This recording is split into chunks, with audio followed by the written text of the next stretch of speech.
radio, where we give you a verbal image of life and we are everyday people. Like to welcome you all to the show. I know many of you now have seen the video that I posted on YouTube. It's titled Hell with Gucci. I also posted it on my Facebook page, COLBLAC, if you all want to go check it out.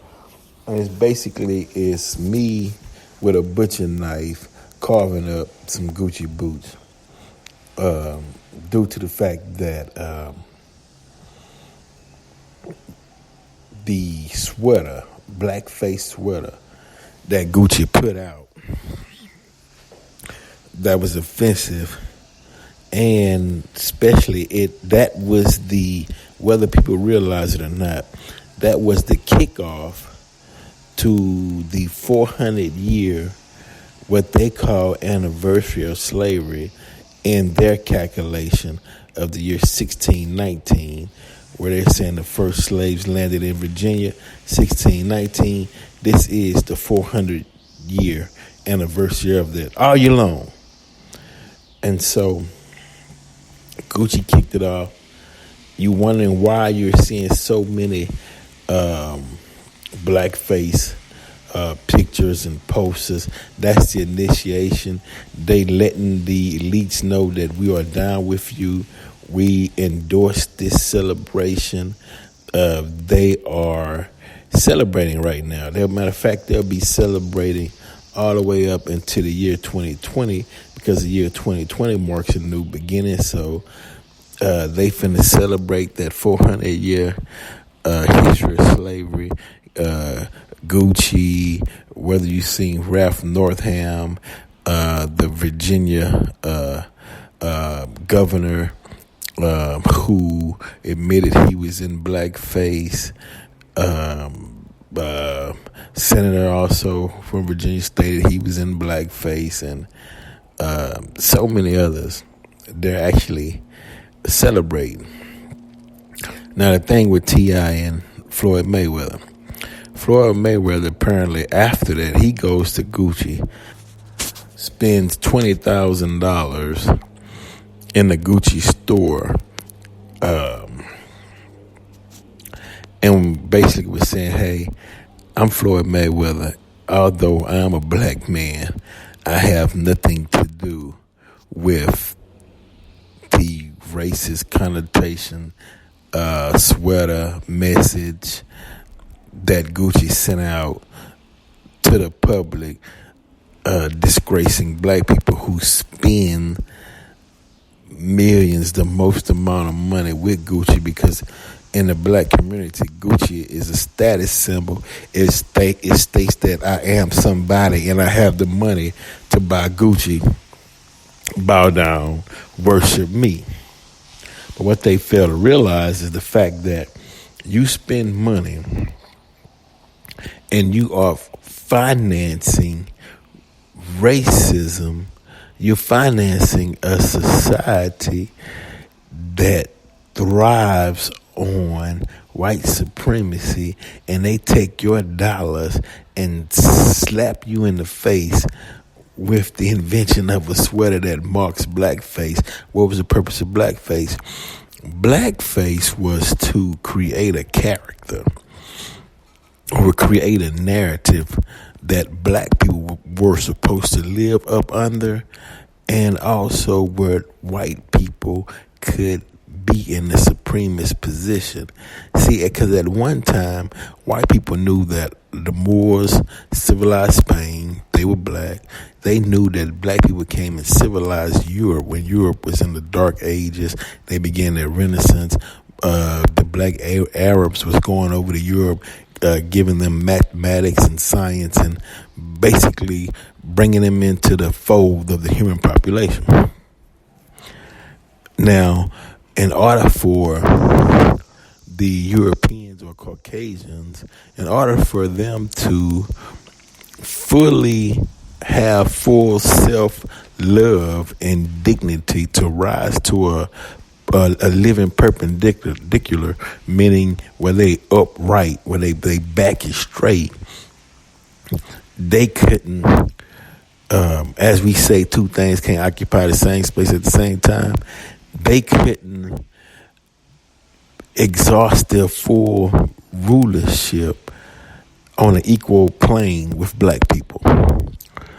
So one of the acts was, okay, well, we'll paint our faces black, and what we'll do is once Hollywood understood that you can control the mass population through media, which media represents a medium. A medium is someone who stands in between the spirit world and the fleshly world, and that medium communicates through both.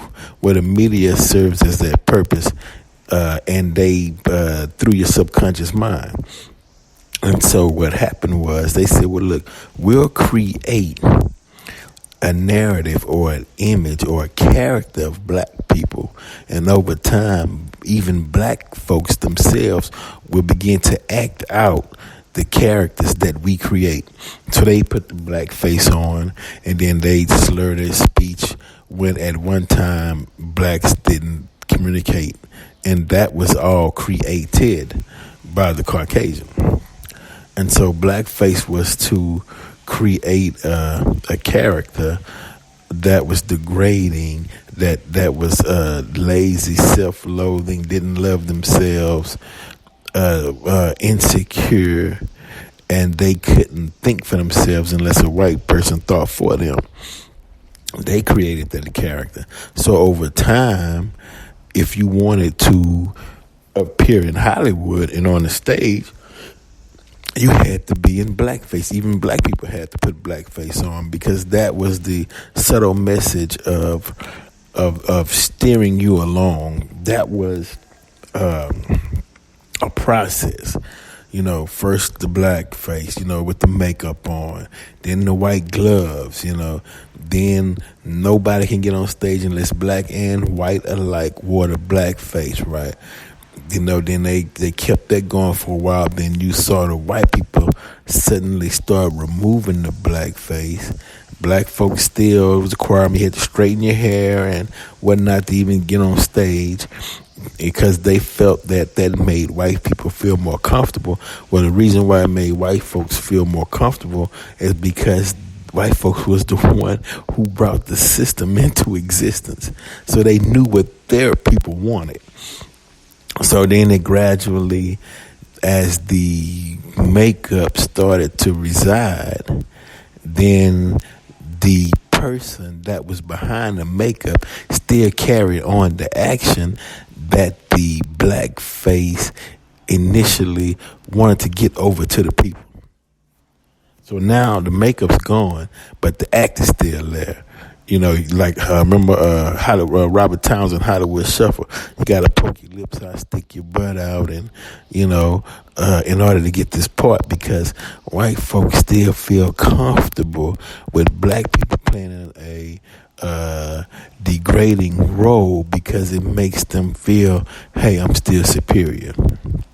You know what I mean? Look at them, look how they act. And then when you see this on television, you could have I don't give a damn where you stay. You can be in the suburbs. You can be in the most project infested community on the planet. It don't even matter. If you watch that, the effect within your subconscious mind in that media or that medium, you will begin to act that way. You had blacks who thought they was JJ from the suburbs to the hood. You had blacks who emulated Shaft from the suburbs to the hood. It's not about where you stay. It's about what you take in through that media or that medium, and then it begins to take control of you, possess you, and now you're out acting like the character that they created. It's simple as that. Certain issues that we fight amongst ourselves within the community is silly. It has no mathematics, so it's not even science based. It's just theory or what people believe to be, or what politicians believe to be, because they need you in that district to get your vote so they can sit down and do nothing and split that money with the preacher. That's all that is.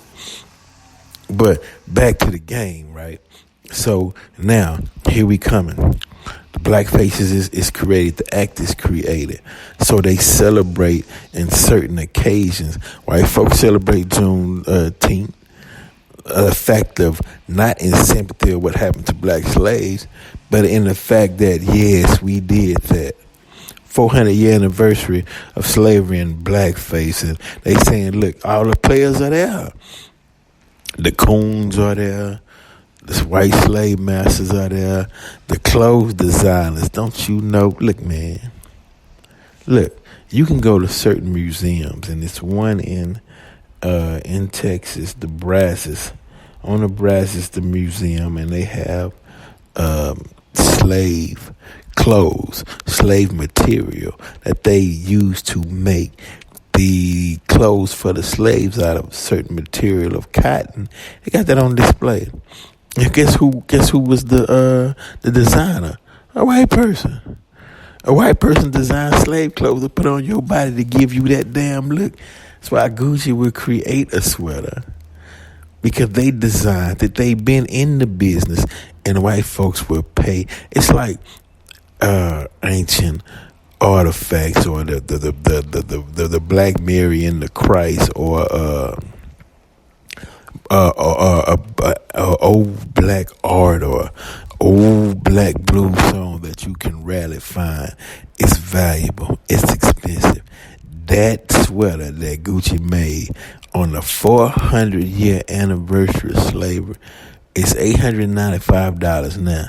Just imagine what that same sweater will go for in the Gucci brand. They already setting up money for the next generation.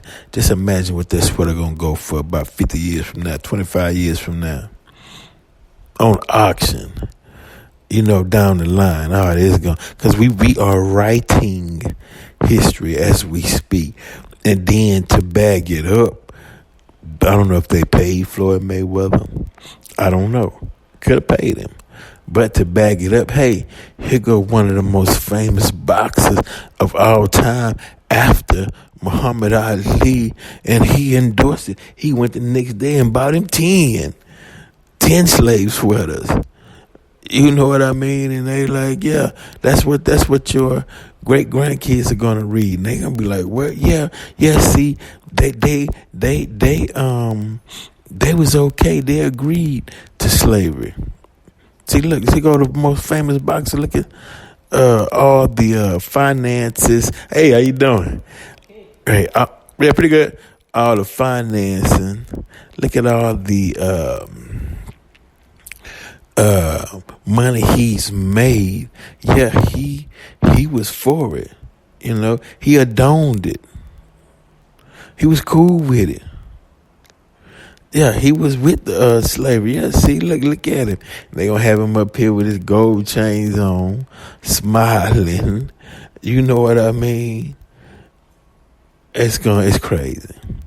Have him with his gold chains on, smiling, with one of them Gucci slave sweaters on. Probably got him dancing or something. And your great grandkids would be like, what the hell?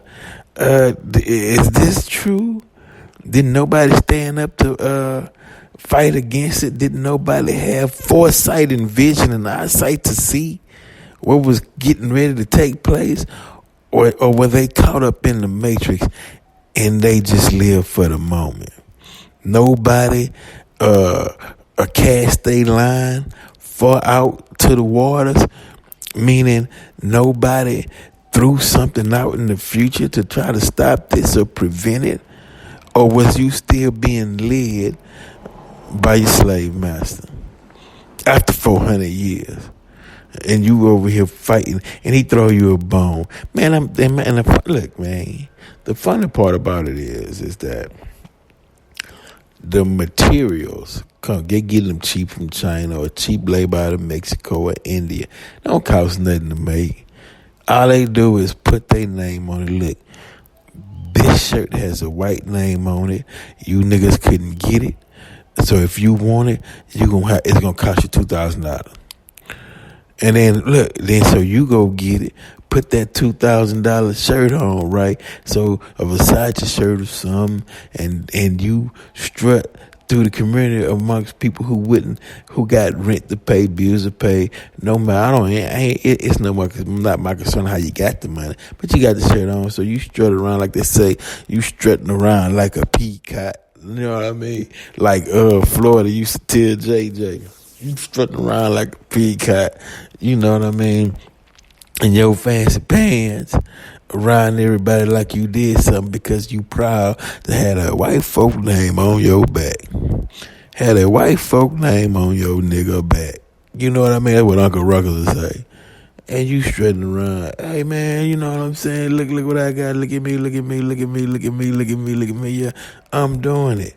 And it's like, damn. You know, you setting up slavery, nigga, and I don't even know it. But look, but now don't get me wrong.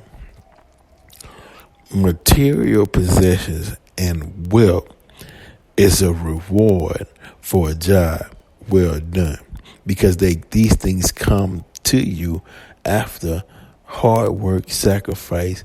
The universe rewards you with gifts because, as my partner Abdul stated, damn, all this beauty that God created, you can't tell me He don't want us to have nice things. When He set us in an environment, in a situation, in a world that's surrounded by beauty, then of course we gonna look and want nice things, because He surrounded us with nice things. That goes hand in hand. That's a part of nature. But that's not what I'm talking about. I'm talking about where the only reason why you want it is because a white man created it, and you want to show other black folks that you can have the same thing white folks have. That's a difference. Now, having something nice, look, having you a lush home by a lake where you watching the birds and you watching that water and you hearing the rumbling of the water and the way the sun set and rise right over that lake that you can see out your window, or you can take a walk around the lake, and that's heaven on earth, man. Enjoy it. You know what I mean? That's spiritual. That's a part of nature. That's relaxation. Go get it. I'm saying if you find out that say the owner of Gucci or the owner of Ralph Lauren or somebody, you find out they live in that neighborhood, and you like, oh man, I gotta get in that neighborhood because I want to be in the same neighborhood as Ralph Lauren. You know what I'm saying? That's insane. Now you saying, I will do whatever it takes so I can live next door to that white man, because you want to tell all your friends, hey, I live next door to Ralph Lauren. Like, where is he God or something? So what are you saying? You know? Now, if you move in the neighborhood because you say, look, I did my research, man, and the property value of this neighborhood is going to steadily increase. It never went down. I can see this as a good investment.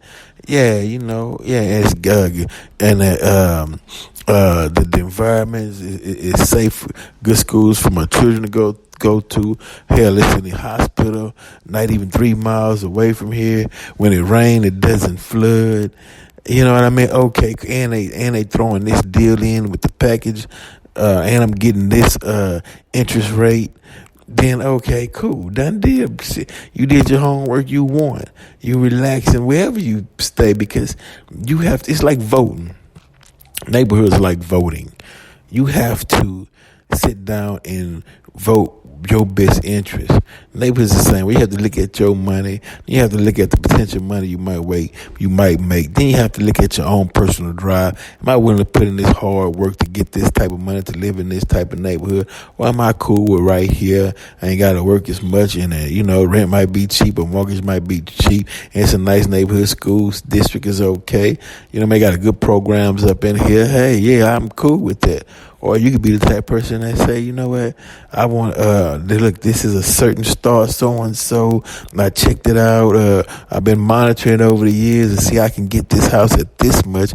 And then it's predicted that it's going to raise another 20% over the next 3 years. Then I can take that, sell that house, then take that money and go buy me some land over here. And then I can have a house built for cash and I won't have no mortgage note. I mean, however you formulate what you want out of your time here on this earth, then that's up to you. Because you got to remember, Earth is not the largest planet in the universe. It's not the only inhabited planet in the universe. The universe is so vast to where even though you'll never be reign supreme over the universe, you will always be that human being who lives on one of the smallest planets in the universe compared to other planets in the universe where other beings live upon. You can't beat them at that. So the best you can do is, man, have fun, enjoy your life. You see what I'm saying? Taking some of this nature, the feminine aspect, and then understand the God, the spiritual aspect, and have you some damn fun and stop tripping. You know what I mean? Now, racism is a business, man. It's a business. Black folks finance it, put their money into it. White folks put their money into it. But the problem with that is, in time, history can repeat itself if certain things and certain actions is not done. That's the problem. And nobody wants to go through that horrific time, slavery, the beatings, the king vote, and folks just running up in your house and raping black women and sending one child over here and across the nobody wants that. You know what I mean? Nobody wants that. Nobody wants to get involved in that. And so that's what that is. So we have to fight spiritually, mentally, and sometimes physically, meaning don't be the aggressor, but fight with those who fight with you. Verpic Radio, we're out.